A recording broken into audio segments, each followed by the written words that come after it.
When I first started the band, it was really just to be a bass player. I was doing poetry with other bands. I was doing poetry at, poetry venues.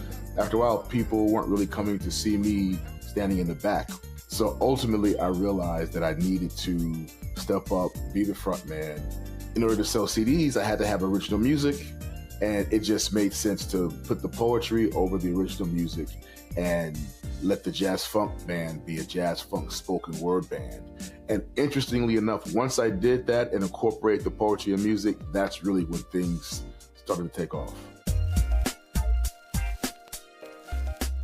There's always been this struggle to expand the way we're perceived, to expand telling our stories in an industry that wants to tell the same stories, that wants to present us in the same way.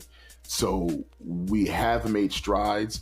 I think there's still a long way to go. You never get what you're worth. You get what you can negotiate. Theo had such an impact on the culture, right? Theo had an impact on me as a viewer and as an artist. So I am very proud of the work that we did. I'm very proud of that role, but I've also had 9 other shows since then.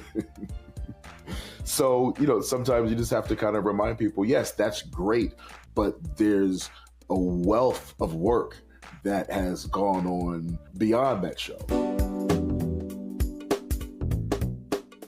One of the things that I loved about the 6 years I did on The Resident was Dr. Austin was so very different from what people normally see me do.